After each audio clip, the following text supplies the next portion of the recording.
Hi, welcome to Wholeheartedly for the Lord Bible Journaling with Sherry. Today's process video will be in my Illustrated Faith Bible. This is a layout that I came up with that's a mix and match of a couple of different elements from different Etsy shops. And as you know, as I've been saying, I'm digitally Bible journaling. So this really helps me to get layouts together when I'm not around to physically Bible journal. This was I call it a moment to reflect, and this is the layout that I did for a digital Bible journaling page, and I'm going to mimic it or as close to possible here in my Illustrated Faith Bible. It is based on my pastor's sermon series on the realities of hell, but the last 2 weeks he has been dealing with us and how we can endure suffering and not to envy the wicked because their turn is coming. So I will be coming from Psalm 37, verse 1, and it reads, "Don't worry about the wicked or envy those who do wrong, for like grass they soon fade away, like flowers they soon wither." This Illustrated Faith Bible, it doesn't say don't worry and it doesn't say fret not. It says don't be agitated. And I also like that rendition or that translation of not fretting or not worrying about the wicked. And I'm going to just share a few of the nuggets from the sermon and be blessed by the video. Thank you for watching. And remember, if I can Bible journal, so can you. Take care. These flowers were cut and pasted from Print, Pray, and Slay.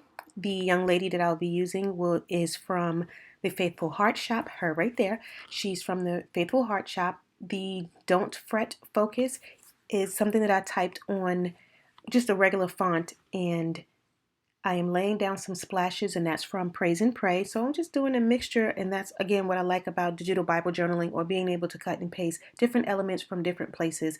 I can just still use them all together.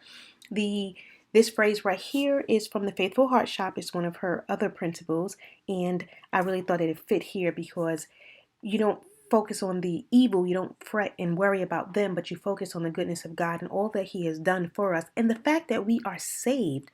Not only are we saved from the wrath to come, but we are being saved in this life, and He is keeping us, and we don't have to worry about the wicked and what they're doing, because my pastor was preaching. He was saying, one, it's a sin and it's an act of disobedience to envy the wicked because we do not know how they got what they got. And we're specifically here talking about wicked people. They do things to get ahead. They do things to get positions, and yet we envy them. We want the houses that they have. We want to look like them and act like them and drive what they drive and go where they go. And why would we want to envy someone who is going to hell? Why would we want to envy someone who got their means by ill means and evil doings and evil deeds? Whereas the Lord, who is on our side, if we just walk uprightly, He says there's no good thing that He will withhold from us, from them who walk uprightly. So we don't have to fret. We can just focus on the goodness of God, knowing that He will supply whatever we need.